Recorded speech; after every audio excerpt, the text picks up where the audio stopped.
What is up, guys? Welcome back to the channel. So the headlines are all over. Jon Jones is ducking one Tom Aspinall.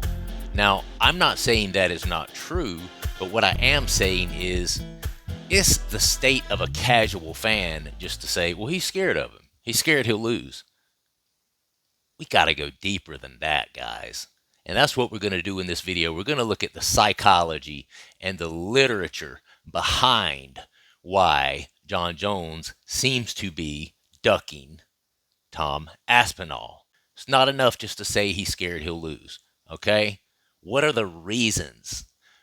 We're going to look at that today, all right? And the first thing we're going to do is we're going to look at Jon Jones' post-fight press conference from a couple of weekends ago after beating Stipe, where he's talking about his having more of an interest in a super fight with Alex Pereira as opposed to unifying the heavyweight belt with Tom Aspinall. Okay, so let's look at that first. Here we go. So I guess what is your plan moving forward for the next few weeks? I'm not really worried about the Tom fight. I'm really worried about the Pereira fight. That's what I want to do. That's what I want to do, and I think if the UFC wants to have me back, then I think that's the fight they'll make. I've been really clear about my intentions. That's what I want, and I mean, I just feel like anybody would understand at this point. Like, you know, I'll retire the heavyweight belt if I have to. It's like, dude, give the guy what he wants at the end of the day, you know? And I'm not talking to Dana directly. I feel like I'm at a place now where, you know, like I want to take what I find to be super fights. I don't want to fight dangerous up-and-comers anymore. I want to fight dangerous, established champions. So Tom can have the heavyweight championship. I don't really care about it. Clearly there he says, and you notice he quickly corrects himself when he says, I don't want to fight dangerous up-and-comers anymore. I want to fight dangerous, established champions. Okay? So he is classifying Tom Aspinall, obviously, as a dangerous up-and-comer. I don't necessarily agree with that. Tom Aspinall has been in the game quite a while. He's worked his way up to the position that he is in, and in my estimation, he is the #1 heavyweight. And not only that, but he's been in the heavyweight division the whole time. So he's been in the heavyweight division of the UFC longer than Jon Jones. So I don't think that's a fair assessment, but it goes deeper than that, guys. All of this rub, all of this shine that Alex Pereira has been getting the last few years, Jon Jones is wanting to take all of that rub and shine and rub it all over himself, okay? And he obviously feels like he can do that. Now let's look at why he thinks he can do that. And the first thing we're going to do is we're going to look at Alex Pereira's UFC record. Obviously, the only fight that he has lost has been the one loss to Israel Adesanya. Okay, no shame in that. Israel Adesanya also is a glory kickboxing champion. Very, very lethal striker. You fight Israel Adesanya enough, you're eventually going to lose to him. And in all fairness to Israel, most of what I've seen between himself and Alex Pereira is he was really winning most of those fights in terms of punches landed, kicks landed. The X factor between these two guys was always the power. Israel never had that hit 'em quit 'em power that Alex Pereira possessed, okay? But outside of that, I think Alex Pereira has been pretty fortunate because most everyone he has fought has played to his poison, has fought at his poison, meaning a stand-up fight. However, there is one fighter that did not do that, okay? And that was Jan Blachowicz, the former 205 champion.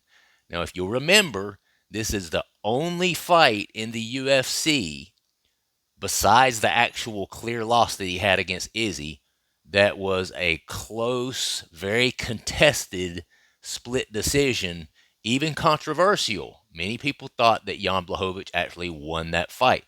How did he do that? Well, let me show you a few pictures of how he did that.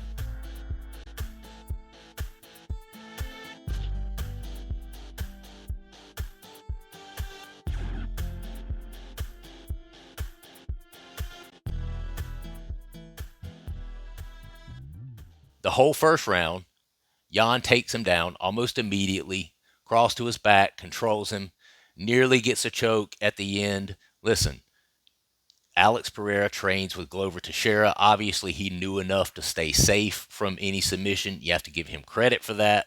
But still, he was controlled the whole first round. Halfway through the second round, Jan gets him down again.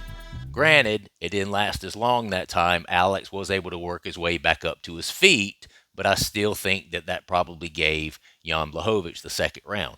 Third and fourth round, mostly on the feet. At that point, I do believe it's fair to say that Jan Blachowicz was getting a little bit tired because he usually fights guys on the feet as well. He just knew that his best way and best path to victory in this particular fight with a stand-up killer like Pereira was to try to get him to the ground where he was less dangerous. Okay, so that's what he tried to do. Granted, he paid for that in the third, fourth, and fifth round. Finally, in the fifth round, Jan Blachowicz gets him down even again for a last time and controls him for a little bit. His team thought that would have given him the fight. Both of the guys landed some good shots throughout the course of the fight, okay? This was the only split decision, close fight that Alex Pereira has had in the UFC, aside from the one that he lost to Izzy. Okay? And if you look at the rest of his opponents, all of them chose his poison. Sean Strickland chose to stand on the feet with a Glory kickboxing champion. Okay? Jan Blachowicz, we know what happened there. He grappled him quite a bit. Close split decision. Okay? Yuri Prohaska chose to stand on his feet twice with a Glory kickboxing champion. Jamahal Hill chose to stand on the feet with a Glory kickboxing champion. Khalil Roundtree chose to stand on the feet with a Glory kickboxing champion.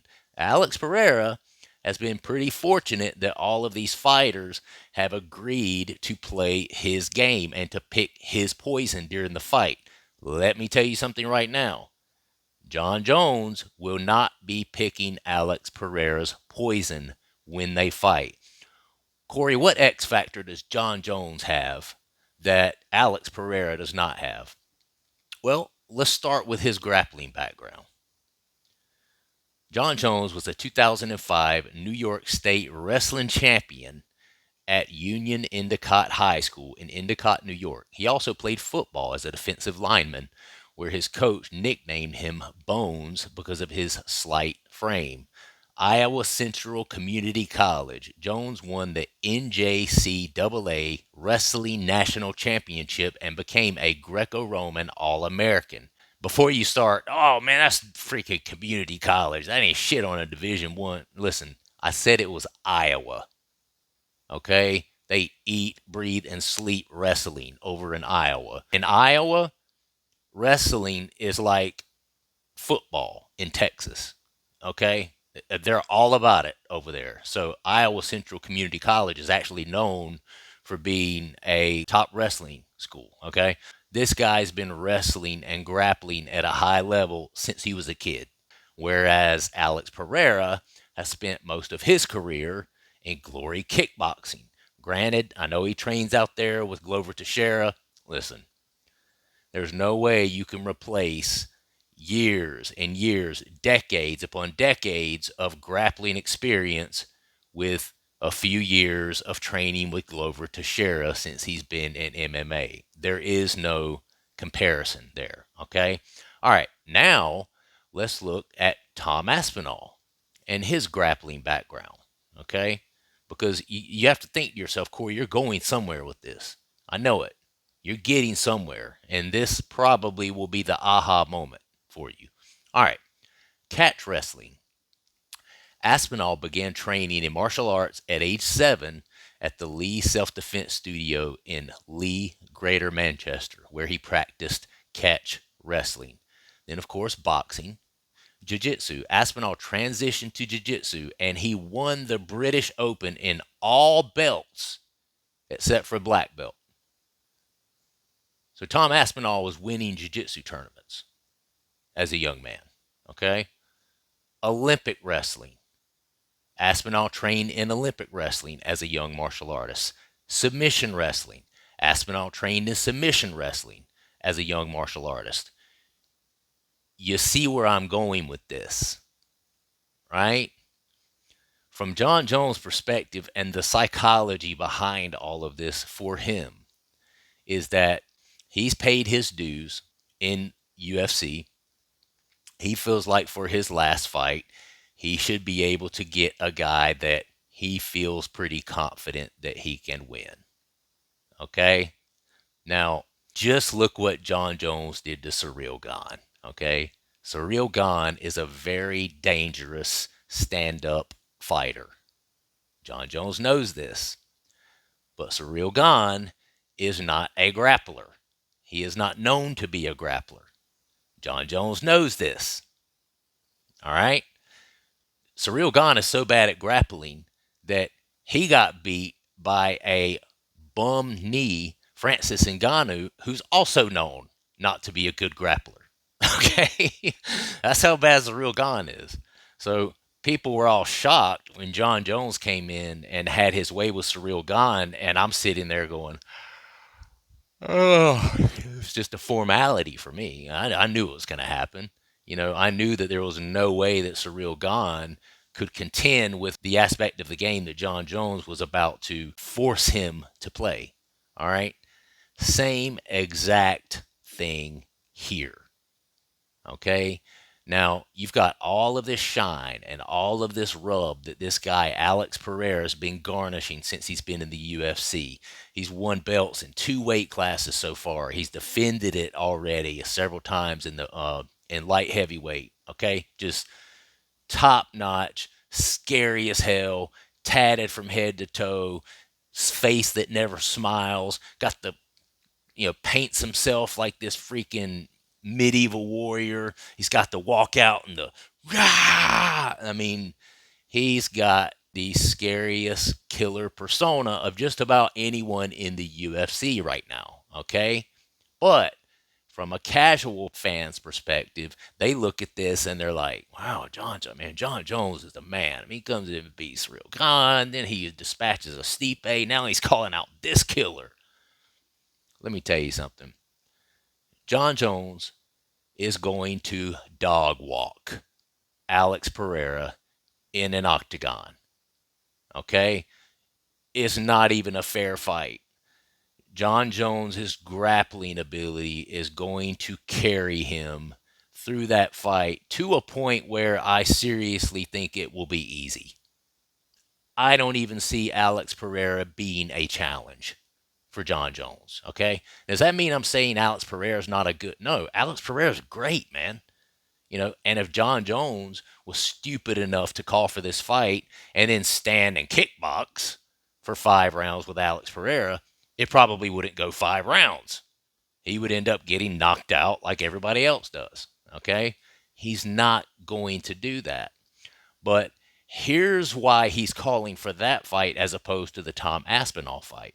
With Tom Aspinall, you got a guy who's 6'5", a killer, right? And listen, he's got a lot of name value, but when people look at Tom Aspinall and then they look at Alex Pereira, just based on their appearance alone and how he's finishing fights, Alex Pereira is known as the scarier dude.